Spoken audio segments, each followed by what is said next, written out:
I'm your host, Diana Longery. Thank you for tuning in. Our program this evening is brought to you from the CTV studios out of Roseville. Now, this program, we are going to be focusing on the City of Grant and some of the recent discussions that occurred at their City Council meeting. Now, to help me with this report is Council Member Lauren Cedarstrom from the City of Grant. Thank you, Mr. Cedarstrom, for being here. Well, thank you for inviting me. We have a lot of interesting clips. As you know, they're somewhat dysfunctional out there. There isn't a year that goes by that they don't change everything from, for example, like having real minutes to just action only. They no longer have public comment. They keep changing the procedures. We don't follow Robert's Rules of Order or anything resembling that. You can't take things off the consent agenda unless you have a motion, a second, and a majority vote. Many times there's no discussion. Tonight we'll be showing you one where they didn't vote, but they said it passed anyway. But we have two former Superfund sites within the City of Grant. And of course, you well know there's that $850 million settlement for 3M. Now, 3M dumped in both the Bel Air Sanitation and there's something called the 3M Township Dump Site. And I'll be showing you some data on that later. But what we've been fighting to do is get things on the agenda, and they say you have to submit information, bring it up for discussion, and then you have to have a vote of the majority. Well, obviously, if you're on the minority, you're never going to get anything discussed. So that's what this first clip is about. So if we could go to the first clip, this is a rather long one. They're not always that long, but they are explaining what the procedure is to get things on the agenda. So if we could see that clip, please. Explanatory note here about how our agenda works and how individual council members, groups of council members, or staff put things on. It has been the city's policy for years and years to only place things on agendas if either a majority of council members agree to that or one of the staff feels that we need some sort of an action item. Why do we do that? Because if we were able to put things on without having that agenda the month before settled upon or having staff talk about that, we could have situations, and we have had situations before, where this council is talking about individual members of our public who have no idea they're being talked about. They have no way to come here and defend themselves. They have no way to come here and know what is being said about them. That has happened to businesses, it's happened to individuals, it's not allowed.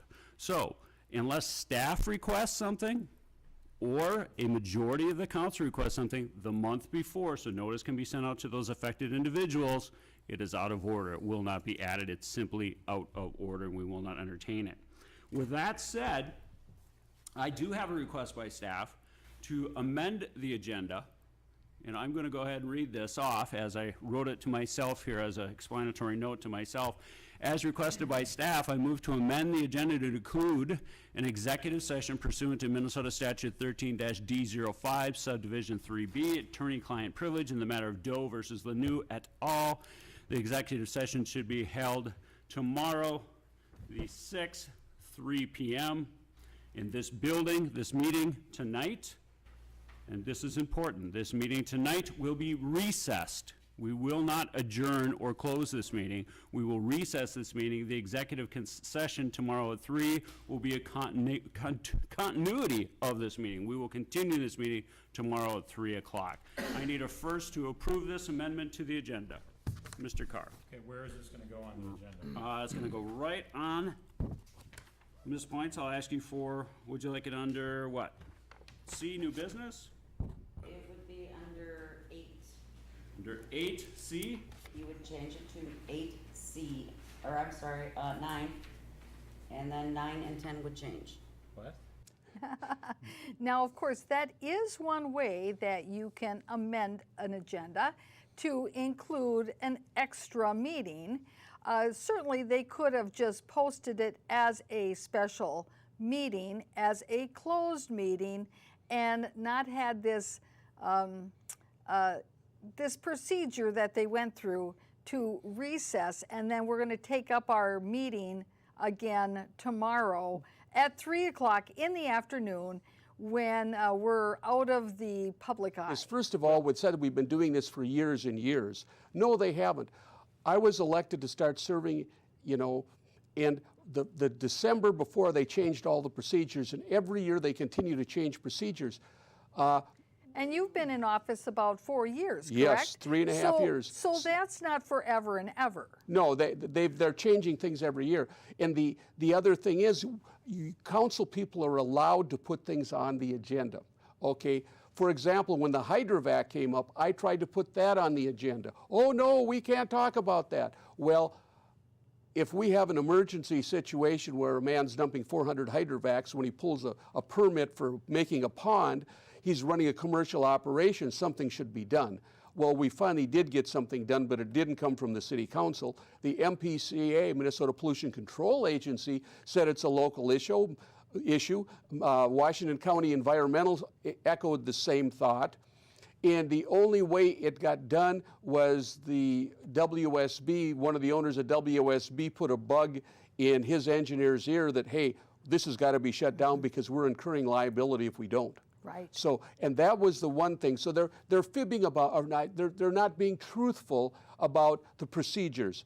And what city council has to have everybody vote on, have a majority vote to put something on the agenda. If you want to talk about changing of zoning law, you don't need a majority. You just put it on there and you have a discussion. And obviously, if you're going to change an ordinance, then you have to go through the process with staff. You have to have a public hearing. But for a discussion, you do not have to have it on the agenda. The second thing I want to point out about what he said, the meeting for the Jane Doe, is the city clerk is suing the city and one other councilman. So this is turning out to be a very interesting situation. And what I want to build to is our next clip. Our next clip is exceedingly short, but notice how the mayor elicits a second when none is offered. So if we could play the next clip, please, we'll go. Mr. Carr. Mr. I had my hand up? Okay, yeah, he had his hand up. Mr. Carr. I'll make a motion to approve the consent agenda. The consent agenda. And Denny, do you have a second on that? Was that your second? Did you see how he solicited a second from, we call him secondhand Denny? Well, this is very interesting to observe this, because generally you don't, as the mayor, I mean, because I've been a mayor of a city, as a mayor, you don't go and ask the various council members if they're going to second a motion. Either they do or they don't. It is of their own volition. You do not choreograph this as the mayor. That's not your role to do this, because what if there wasn't anyone to second because it was going to die for the lack of a second? That is part of that meeting process. And you're not there to force somebody to second it so it can move along. Now, going back to that first clip that we had, I've got one quick question for you. The mayor had indicated that it was staff that wanted to make this change to the agenda, correct? That's absolutely correct. And was that the staff person, the clerk whose lawsuit it is, or was it the city attorney who was the staff who wanted to put it on the agenda? I think it was the city attorney. Okay, because I wanted a clarification on that, because it would be ironic indeed if the city staff that wanted to put this matter on the council agenda was indeed the staff who was suing the city. Well, when all the dust settles and the outcome ends, I'll also be reporting on that. But it's very interesting what's going on. But I guess we'll hitchhike and go to the next clip. And this is about the minutes and getting the minutes approved. Again, they went to action-only minutes, so the minutes are very, very short. Normally they outline the discussion. When I go to Rice Creek Watershed and look at their minutes, they say who made the comments. They have all the public comment there. They also have what the comments of individual council or members of the watershed board say. And then they have the resolution, they have the vote. So they have a complete outline. If you miss the meeting, you can get a very concise idea of the minutes of the meeting from reading the minutes. Right. You look at Grant, and it's action-only minutes. They do not have the comments. They just, if it passed or if it didn't pass. But now we're going to see again, we've talked about this before, but you're going to see what we go through to get the minutes approved. So if we could play the next clip, please. Number 630. What would you like to discuss, Larry? Well, I'd Very like to- quickly. I'd like to pull the council meeting minutes. The meeting minutes, have you corresponded with the clerk about those minutes? As these are action minutes, the only thing that you'd be These are able. action The minutes. I only, would like Mr. Lanu, clarification. Mr. Lanu, may I ask a question first, please, and then you may talk? Has there been a mistake in who made a first, who made a second, or what the vote is, and have you then communicated this to our clerk? Yes or no? It's Yes. very simple. As a matter of fact. Have you I communicated it have- to the clerk, sir? I have communicated to our city Clerk, do you administrator. have any notification from Mr. Lanu that an error in the minutes was made? Everything I received from Councilmember Lanu was included in the packet. Okay, so there is no indication that the minutes were incorrect then? I have to look. Yeah, well, I've read through his myriad of additions on someone else's letterhead, and I don't see anything having to do with the minutes on there. And I have not seen anything having to do with the minutes on there, so. So this is another example of the mayor trying to choreograph what is being discussed, what people can discuss, trying to limit and squelch discussion. Well, did you also notice the interruptions? You cannot even finish a sentence hardly, or 2 or 3 sentences before you're interrupted. I went up to make a presentation last fall bringing 32-145 liquid waste. And less than a minute into it, he started talking over to me and said, oh, that's not true, this is what it is. So you can't even go and complete a thought. So that's really interesting. They have a lot of interruptions, and of course the new attorney is on board with the majority, so that's really interesting.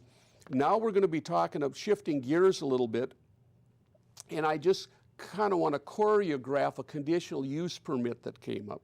And the background is this: these people have 5.5 acres, and the lady is subsidized by one of the feed companies for horses. She plays something called polo cross. It's similar to polo, but it's different. And she has 2 or 3 polo horses, and sometimes her friends will go with her, and she'll travel pretty much over the Midwest to go to these events. Well, if the people bring 2 horses in, and she has 3, well, already she's over her 2-horse limit. So they indicated to her she has to get a conditional use permit to have the extra horses on her property because she's only allowed to have 2. And it's only temporary, though, that these horses are there, correct? The extra 2. Yes. So she may have, so they did an excellent job of writing this conditional use permit up. They had a lot of data. And let's play clip 631, and we'll talk on the other side. We have a request for a conditional use permit for a personal horse boarding facility, for lack of a better way of describing it. This evening, you'll have to hang with me. Unfortunately, I walked out without my computer, so I don't have a presentation, so I'm just gonna walk through the staff report. I know everyone in the audience is really upset. So, this evening, we've got the request before you for the property located at 9080 Justin Trail North. The request this evening is permission to allow for personal horse boarding for up to 5 horses. We'll walk through with respect to the difference between the narrative, which identified 4 horses with a 5th potential, and sort of how that all played out with respect to the Planning Commission in just a moment. But this evening, what you'll be considering and what's noted within the draft permit for you this evening is for permission for permanent boarding up to 5 horses. So on May 15th, so our last. Basically, what they're saying is that they're going through the conditional use permit, they're setting it up so what they can do. And keep in mind, this is not a commercial operation. This is more like that these are visiting horses. private, it's a private person that does a lot of eventing, and they're keeping their horses at home. And they, again, but they just want want to be covered, so in case they Right. have friends come in from out of town, they can have up to 5 horses, and they do not get a citation for exceeding their limit. Right. And Well, 'cause- and look at it this way. I mean, in the city of Grant, it is very common for people to have horses. It is also very common in the city of Grant that people will travel from one place to the other on a horse. So wouldn't it make sense that you might have, well, visiting horses, that they're not there for a commercial purpose, but they're there just visiting? Well, the other interesting thing is, the city of Grant is one of the rare examples where they require 2 acres per horse. Every other community around they take out 1 acre for the home site, and you're allowed 1 acre or 1 horse per acre. That's called grazable acres. And the whole name is a misnomer because as you know, from November through March, there's no such thing as grazable anything in the state of Minnesota unless you're considering eating snow. So it should be animal density, and this was what got me into the politics to begin with. They were talking about changing that and going around and counting horses and saying, oh, well, we can't count the land where trees are because grass doesn't grow under trees, right? So that's what that is. So we're going to go to the next clip, which is 6:32, and we'll talk on the other side on that. You are really the first introduction to horses and horse operations in Grant. What you show and what your place looks like is key to what visitors to our city see when they come in. To this point, fantastic. My daughter loves the little things on their hooves, whatever they are, the ankle protectors, I guess.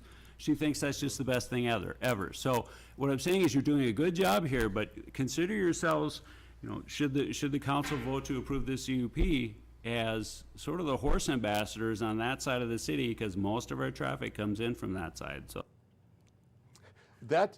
That's really interesting also because this person is not quite smack dab in the middle of Grant, but pretty close. She's about halfway up and a third of the way in, granted on one of the main roads, but this is the furthest from the truth. The first horse facility is on County Road 12 coming out of Mahtomedi, and there are other ones all over the place, but what I'm saying is this is, again, another example how they misconstrue and bend the facts. Of course, we realize when you're dealing with a realtor, this is kind of their vocation, and that's how they do it. Well, and he is not a horse owner either, is he?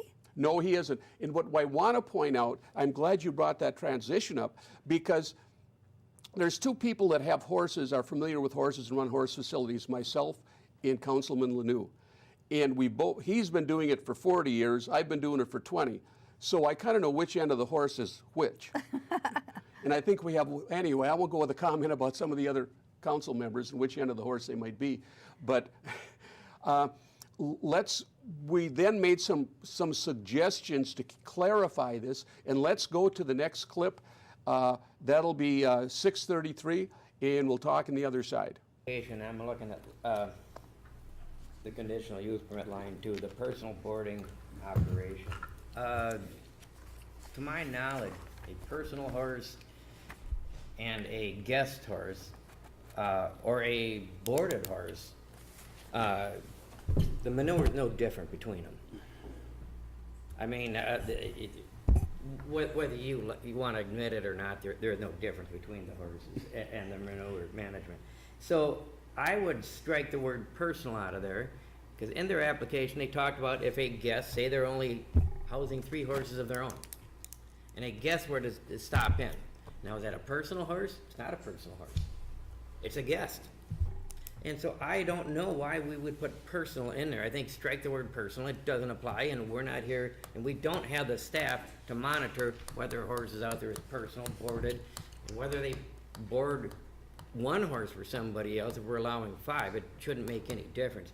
We're allowing 5 horses. Our city recently established the fact, at a cost of $40,000 to the city of Grant, that you can house up to 2.5 horses per acre. They set a precedent when they give me my conditional use permit, 2.5 horses per acre. I would move that we go to that standard of raise it from 5 to 10 to meet that precedent that was set. And these people are not gonna go out and buy 5 more horses because they could. But what that allows for, that if somebody were to stop in a visitor along the way, I read their narrative, somebody may come from out of town and decide to pull in with a trailer and park overnight.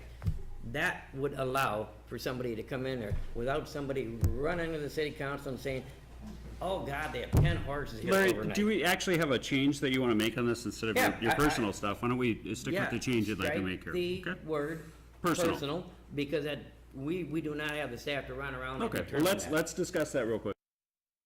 That's an excellent idea because it does distinguish between whether or not if they're a guest horse, a temporary horse. I mean, it's not one who lives there. And calling it personal makes it sound like it's personal to the owners who are there at the property. That's the point.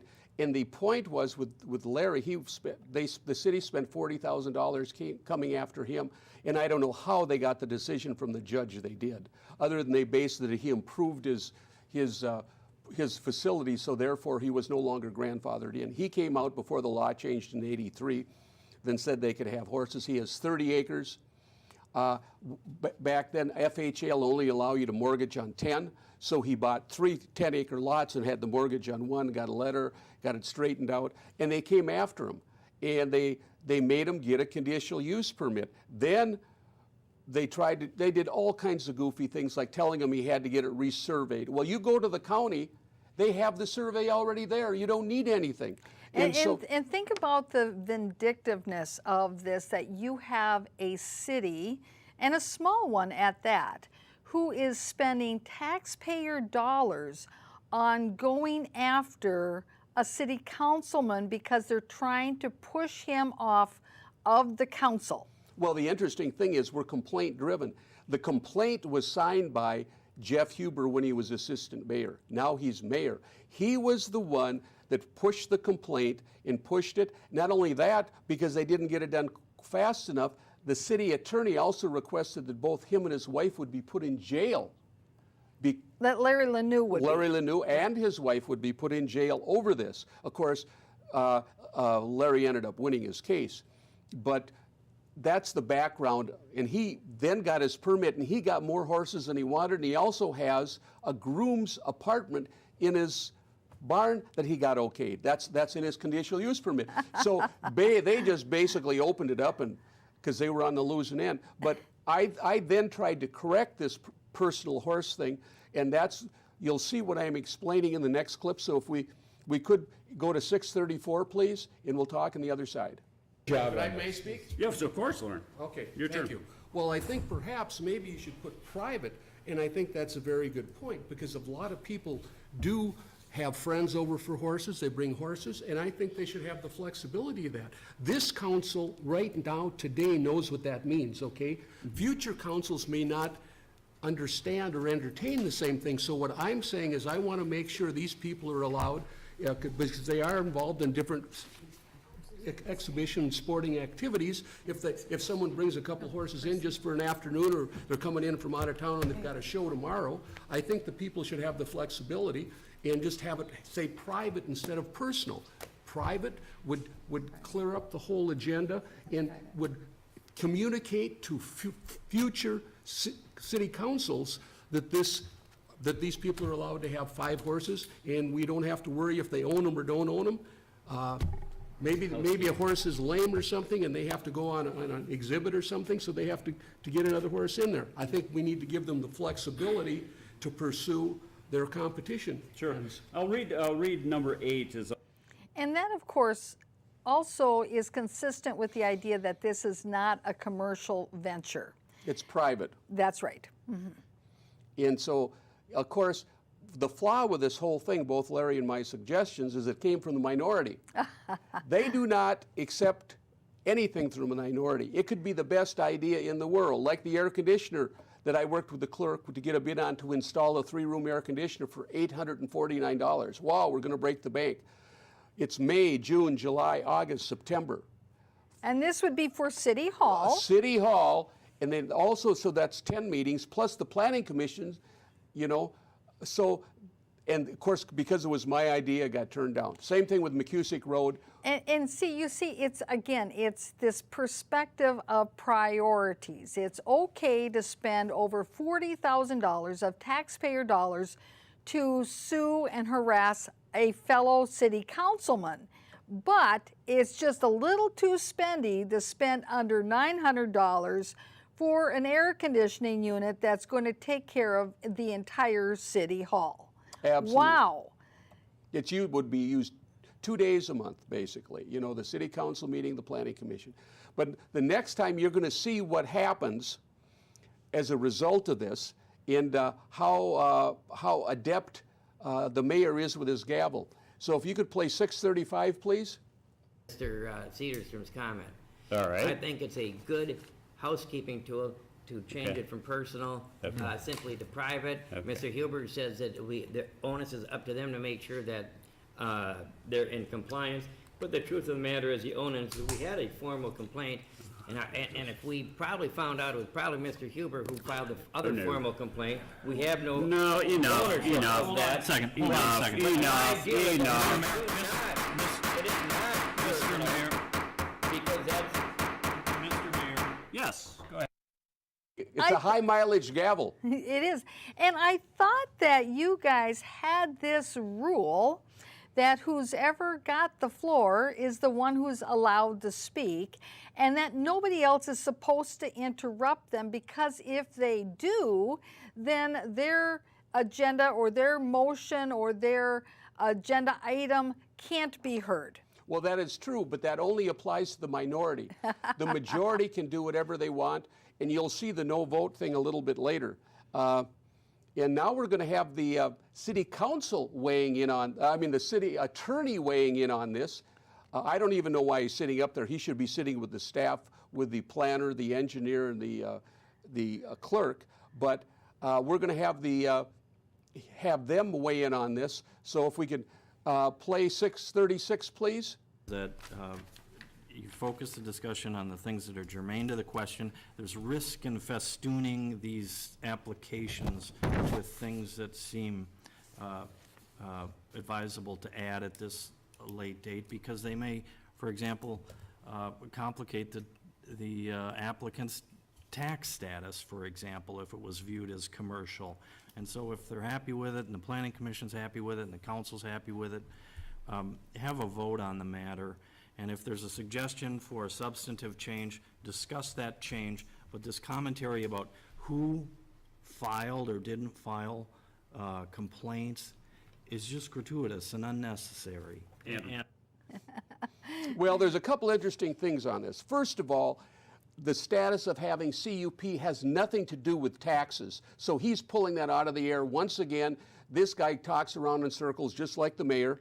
Well, You know, because here's the thing. I think what he's trying to imply is that for some reason, if you've got the wrong word and that the horse is described as private versus personal versus whatever the other options might be, that somehow that might trigger the IRS into thinking it's a commercial enterprise. However, I have never come across any instance in my 20 plus years of being an attorney where the IRS actually pulled out somebody's conditional use permit to see what the definitions were or what was being said in order to determine if they were paying all the taxes they're supposed to pay. They actually look at what kind of deductions and are they out of line with what the business is that the people say that they're generating income from. So they're not pulling out conditional use permits. well, again, this is just more supporting the majority, which it's a very one-sided attorney. And the other thing is, that's what you're supposed to do when you bring it to the council. You're supposed to amend and change. Now, this was basically did not change anything in their conditional use permit. It is just a clarification, like I said, for future council, that if it comes up in 5 years or 10 years, well, it's a private, it's not a personal. So what happens, let's say, in 5 years, when the kids have graduated from high school and the lady has 2 horses and her friend has 2 horses and wants to bring them in, if it's, hey, they can do that. But again, it is already defined as not being commercial. It's superfluous as far as I'm concerned. And we're supposed to be changing things and tweaking things at a council level. So it finally did pass, by the way. And the lady was sitting there so scared she didn't say anything. You know, the thing I will add, though, it was very interesting to me because I had to get a conditional use permit. Now I have 43 acres, so it means I should be able to have 21 horses. Correct? Okay. When they made me, I had a council member tell me, well, you're going to have to get a conditional use permit because you're boarding horses. Well, at the time I wasn't a full-fledged boarding facility. I had myself and my brother had 4 horses. 2 friends were going through a divorce, and they said, hey, Lauren, can you keep the horses till it's done and over with? So you had a couple of guest horses. And, you know, of course, the question I always had, do boarded horses poop different than regular ones? I don't know. So anyway, now I have way over the limit. You know, I mean, I could have had another 13 horses, but I wasn't going that direction. They made me get a conditional use permit, $3,000, and I had to go through this whole fiasco. And I've never had more than 16 or 17 there. But this lady only had to pay $300. But that's the end of the horse story, so to speak. They got it through. They left. They were relieved. They were happy. The lady does do a lot of polo cross, and that's wonderful. But now we're shifting gears. We're going to be talking some other issues that go on. And let's play 637 about a fire marshal. Council members, it came to my attention that the current fire warden, Mr. Bob Tufte, is retiring. So Planning Commissioner Jeff Schaefer expressed some interest in taking on that role. He has taken on all the training and done the paperwork, and he is ready to be appointed if the council sees fit. Mr. Carr. Second that motion. Very good. Looks like Danny got that one, Larry. Any questions for Mr. Schaefer? Thanks, No? thanks, Jeff. I'm gonna just stop just for a second. It's my understanding that Mr. Schaefer. So how did Mr. Schaefer get his name in the running for this position? He is, matter of fact, it would not surprise me to see him running for city council in the fall. But it's interesting about Bob Tufte. He is the one that wrote that fallacious letter in the White Bear Press accusing me of being a liar. And we discovered that last time. He also was convicted or adjudicated of making false statements in an election, but the district court said it's okay to make false statements during an election. Supreme Court, you know. Freedom of speech. And You can lie if you want to. Yep. And what's interesting is he's been basically absent. He doesn't return a lot of calls.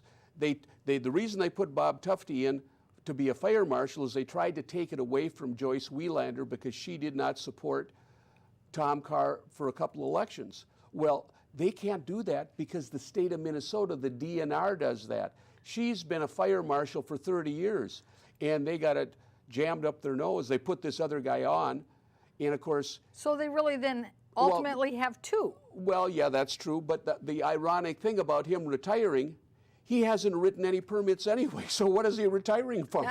From doing nothing? I thought it was hilarious when they thought they could poke somebody in the eye with something he did, but after they found out it didn't fly, you know, he just basically hid in the woodwork, you know. As a matter of fact, people would call him and he wouldn't return calls. That's what I'd heard anyway. I wouldn't call him for anything, so... But anyway, that's that one. Other than to call him on the carpet as you did. Oh, yes. Oh, he got called on the carpet more than once for me.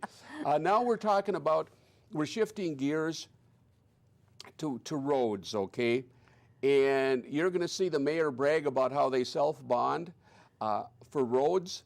And we're going to play clip 638, and then we're going to talk on the other side, and I'm going to point out something very interesting. roads here that are a little bit under standard. We are always working to improve those. In fact, we've done 3 roads in the last 3 years with the assistance of the residents. And we also, because of our financial strength, we have been able to self-bond those projects. We did not go out for bonding. We didn't pay the costs associated with outside bonding. We were able to bond those ourselves. That's an important statement as to your city's financial strength and your city's financial management. It's important.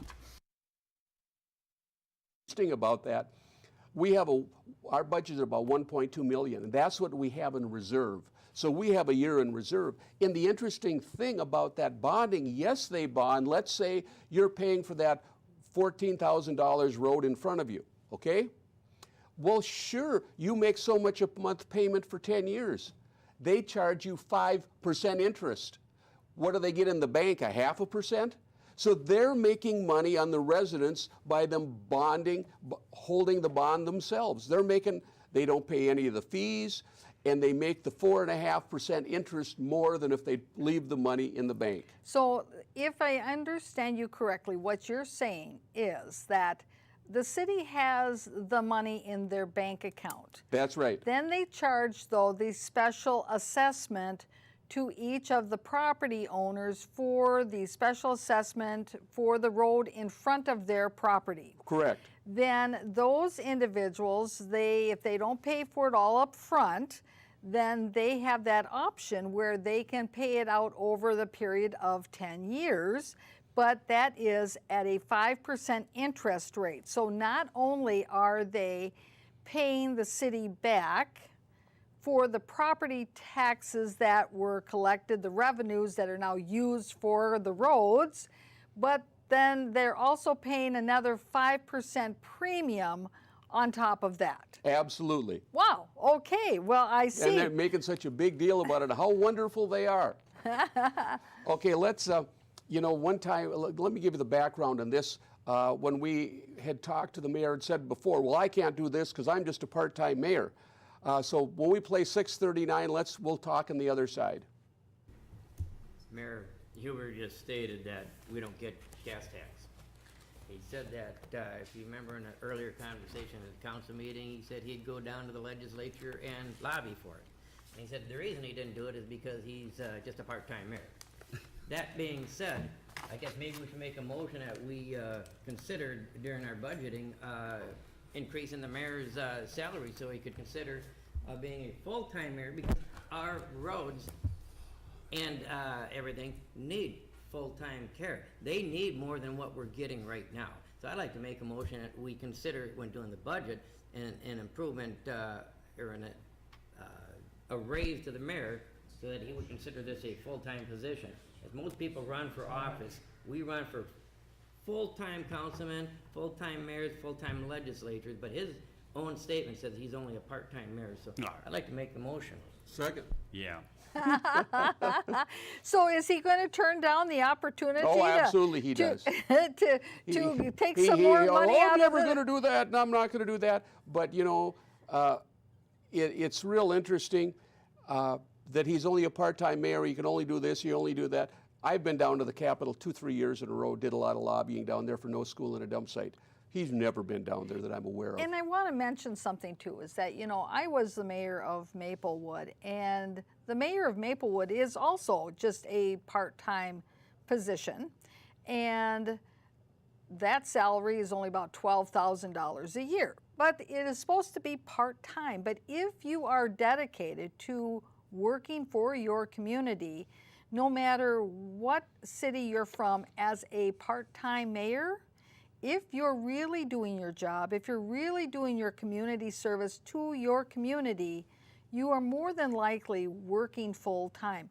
And it isn't because of what you're getting paid, it's because of the service you want to give your community. Oh, absolutely. So it says a lot about where his heart really lies. The next clip we're going to play, you have to read between the lines on this. They talk about roads, roads, roads, and you have to understand about half the roads in Grant are county roads.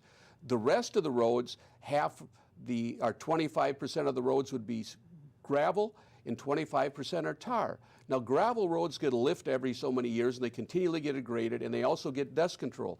If you were on a tar road like I am, every 10 years you might get a seal coat, and our road is up for that. But what's between the lines is how do we fix the roads? The deputy mayor and the former mayor Carr is going to make a very revealing statement. So if we could play clip 640, please, we'll talk on the other side.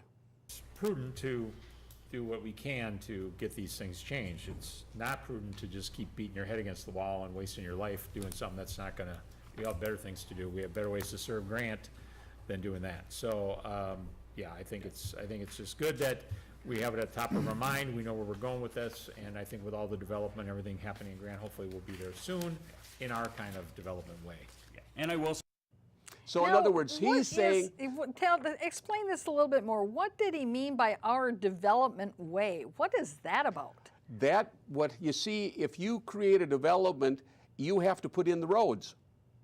As a matter of fact, one of the last mini developments, they tried to stick the developer with perpetual maintenance. In other words, you have to come back and seal coat it every so many years. That is an anomaly. That does not happen. I have never heard of that. Have you? Well, I have only heard of it in those developments where they have association fees and that the roads are private. And then what happens though down the road is that as time goes on, because the developer didn't develop the roads to the same standards as you would public roads, well then the roads break down, and then those associations want to turn their roads, their private roads, over to the city, so then the association doesn't have to maintain them anymore. And we had exactly that type of situation happen in Maplewood, because there was a period of time where Maplewood would allow developers come in, make all their own roads. They'd be private roads. There'd be associations that were supposed to take care of them.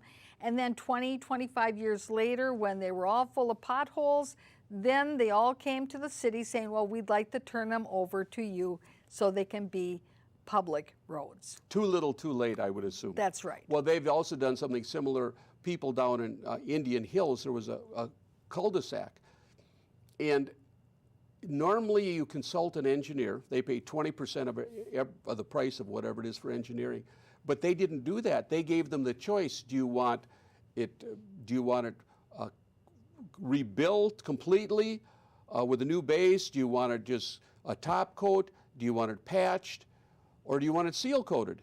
Well, the people, when they saw the money, said, well, we'll just put a thin layer on it. Well, it's a substandard road like you're talking about, Right. an inch and a half with little or no base. They're not even going to patch the holes that are existent, the potholes. They're just going to go in and put an inch and a half of asphalt over everything and hope it holds.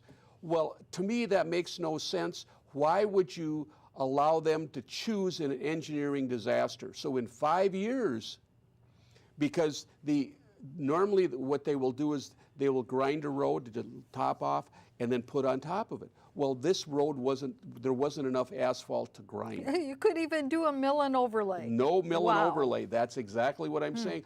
But they say, oh, what do you want to do? Well, what do you have an engineer for if you're telling them to do whatever they want to do and they're going to take the cheapest way out? You normally would think they would do a standard road. And again, we'll talk a little bit more about that later. Now, the last thing that we discussed at this meeting is we would have to approve the audit. Even though we were late on approving it, it was supposed to be done by the 1st of June. But wait, we're Grant. We do things differently.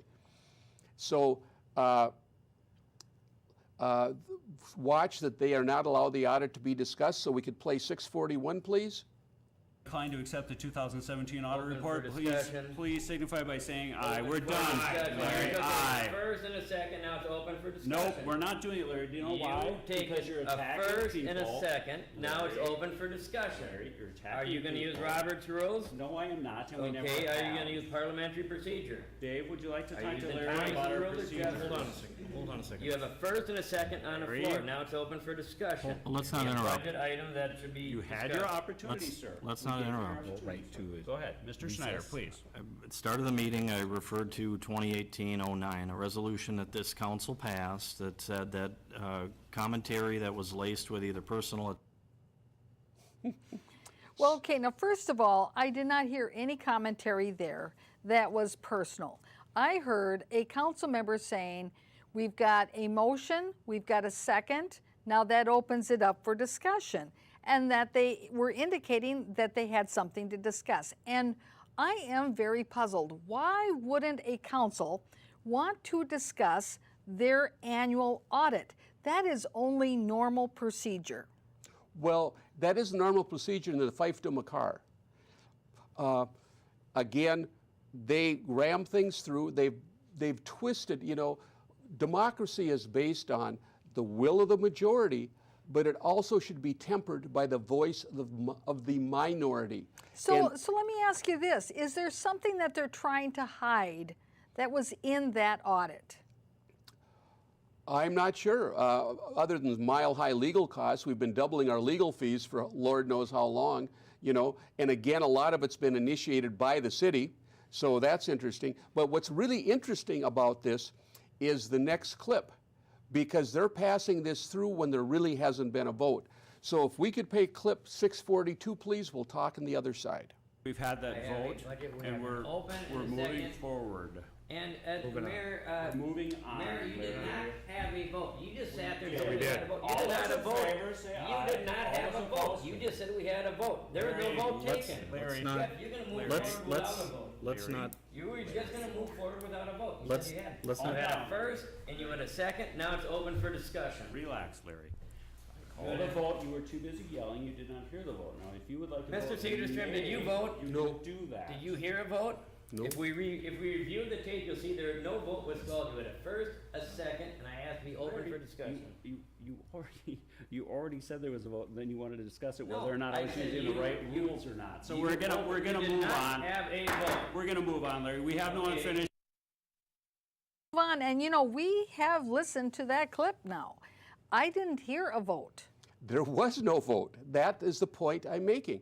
They pass things through, and now watch the next minutes, and I'm going to be correcting this one, that I've reviewed the video and there was not, but it's never going to be addressed. So that's really kind of interesting. You're seeing how extremely dysfunctional the city has become under the leadership of Jeff Huber. He thinks he's King Trump or something, and just rams things through, doesn't allow discussion. Again, it should be the will of the majority, but there should be the voice of the minority to discuss other issues, opposite sides, make suggestions. An example was with the horse boarding facility. Private would have made sense. It would have been an improvement. It would have added clarification, not only today, but 10 years down the road. So now we're going to watch the circus. I was supposed to be bringing, I included in the packet for discussion, a number of things. They had told, I was called a liar by Denny Kopp. He said that there was no fine for the hydrovac, and I was bringing the paper in, the letter that the Minnesota Pollution Control Agency sent out that said there was an administrative order that they must pay $3,450 within 30 days, and we discussed this before we showed it on the show. They would not allow that to be discussed. I have the 1987 assessment of the Grant Township dump site. I also had a letter to the editor chronicling what happened with the hydrovac situation, from the cease and desist, the violation of that, the fines, et cetera, et cetera. And what they're doing is their car is calling to adjourn, to get rid of the meeting, so that doesn't have to be discussed. I'm interrupting you, Mr. Carter. I'd like to make a motion to skip to 9A, continuance of this meeting. Yeah, I'd like to. Continuance of this, You got a second? and I will second. All right, all those in favor of continuing this meeting tomorrow at 3 o'clock, please say aye. Aye. All those opposed? No. Okay, real good, we're done. Did you notice two things? He got rid of 9, the complete discussion, so I couldn't bring any of my things up. And did you notice he also solicited Denny for a second? Once again. Again. And so if the agenda item that they wanted to skip over wasn't discussed, now could it have been brought up then at the executive meeting that's No. later? No. But I did reinsert the same things for next month. I got a nasty email from the mayor. Unless you have new information, we will not talk about that. Well, it's a 1987 EPA survey of what they were what they were looking for pollutants. Well, they didn't look for PCBs, they didn't look for PFCs. They weren't testing, they didn't know about those chemicals. So what am I supposed to do, run out and do my own testing? Very shocked. Right. I went to a planning commission workshop and I sat listening for 35 minutes and the planner was there and I said, excuse me, may I give you an idea? I said, look at what, there's a suburb, not Baytown, but it's down south, and they went to 2.5-acre lots. And I said, we could do the same thing if the Met Council wants 10-acre lots on the borders with Mahtomedi and Stillwater. That way they're easily divisible. Now, if you changed the zoning and allowed 5-acre lots on the western border with Mahtomedi and on the eastern border with Stillwater, that would stymie the Met Council and they wouldn't be able to come in, but they want 10-acre lots, so it's easy for them to encroach and bring sewer and water in, which is imminent. It's going to be within 10 to 30 years because they already put water and sewer to Lake Elmo, and it's at the end, and it's an oversized pumping station. But Now, you have a couple of other updates, I know, Mr. Cedarstrom, that you want to give our viewers out there that have to do with the bottom line and tax dollars and levy dollars. So tell us what you've got here. what I have is Mahtomedi District is going for another levy. And what they're doing is they're getting rid of the old levy that they currently have that lasts 2 years, and they're making a increasing financial support. If we could bring this up, please. So every 2 or 3 years, it automatically goes up over 10 years. So in essence, the levy portion is going to approximately double in 10 years.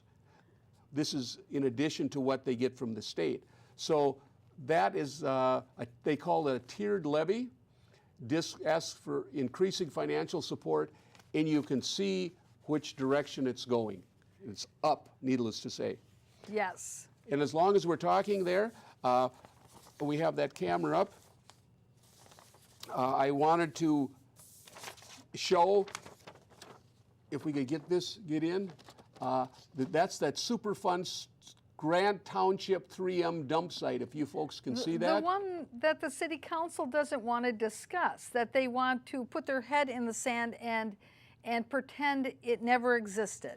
That's right. And again, they didn't test for those chemicals in 1987. They didn't know what PCBs and PFCs were. I mean, PFCs are just something that has come up in the last 5 years that it's dangerous to have. So let's take a look at our next clip.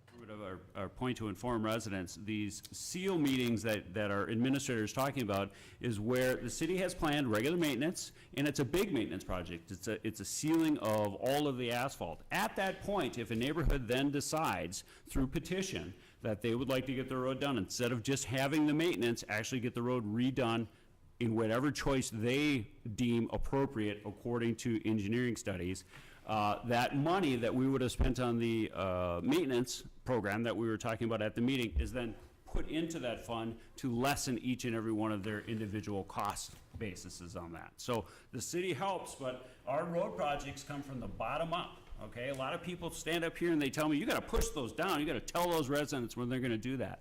That's not how Grant works. Grant trusts its residents to bring those road projects up to us through their neighborhood meetings and let us know when they're going to do it. We're not going to be a top-down community. That's more Minneapolis. When they're talking about these community meetings that they have, where are these folks having their community meetings since they can't use City Hall to meet in? Well, they have to meet down at the Lutheran Church where we vote. The interesting thing about these seal coat meetings, the engineer is down there trying to sell the idea of fixing the roads. And I was unable to get the clip. It was an hour meeting that I attended. I didn't film it, but someone else filmed it, and I wasn't able to get their video. But the engineer admitted that Grant has an unsustainable road policy. In other words, with no maintenance being done, the roads are going to be completely worthless. They're going to be out of repair. They're going to be in the poor condition. Now, you have to understand, going back, half the people are on county roads, a quarter of the people are on dirt roads, and a quarter of the people are on asphalt. Well, a road doesn't last. Indian Hills was made in the 70s. Well, that's 45 years old, 50 Right. years. And the roads don't last that long, and if they do nothing to them, they're not going to last. So one of the things I tried to get the last budget meeting to increase taxes by $25 per 100,000 so we could start repairing the roads. What is going to happen pretty soon are the roads are going to be so bad they're impassable. An example of that, McCusick Road that I advocated, I worked with the last engineer, which was really a good engineer. They spent $30,000 a year repairing McCusick Road. They could have done a patch and overlay for $130,000 and it would have lasted 10 years approximately. In 10 years, they're going to spend $300,000 fixing it when they, for a quarter of that, less than a quarter of that, they could have fixed it for 10 years. But now it's just bumpy, humpy, and they're doing the same thing. My position is the main roads that are feeder roads, for example, Joliet is a main road to Woodland Acres. There's 70 homes in there, and they're all in little loops off Joliet. There are so many patches on that road, it's ridiculous. And they should be Joliet, Keswick, and there's several roads in Grant that are main roads that should be taken care of. Because the people on the asphalt roads are the ones that are losing out. And the people that are on county roads, they drive more than just on county roads. Everybody should be paying for them. That's why they call them public roads, because everybody owns them and everybody uses them. Right. And we've talked about this before too, that there just really isn't any sustainable road policy in the city of Grant looking forward to the future. It's just a bunch of Band-Aids at this point. Well, a number of years ago, they had a Blue Ribbon Road Commission, and they set this, what they wanted to do to upgrade the roads, and they had $400,000 set aside for this. Well, Carr decided they weren't going to do that, Huber and Carr, and they gave all tax rebates. So in 2 years, the 400 grand was gone, and we have terrible roads. Now, there's a lot of Wow. people out there have very nice cars, SUVs, BMWs, Mercedes, Jeeps. I mean, Grant is not a poor community. The average income, I think, is probably about $110,000 or $120,000. So it's strong middle class. And people want to have good roads. They don't want a lot of the other things. But there's a lot of things that they do stupidly. Like if we could pass an ordinance to tell XL Energy to trim all the brush underneath their power lines. They won't do that. They just, if there's buckthorn, they'll just cut the top 3 feet off. And that would save the city money. I mean, there just is not a lot of logic in this with the mayor. The last thing I was going to put up is I dug a pond on when they were doing the hydrovacing. There's a culvert at the end of the road, and the water drains from the hydrovac area where it was a swamp before, to my side of the road. So I was quite alarmed, and I was proactive.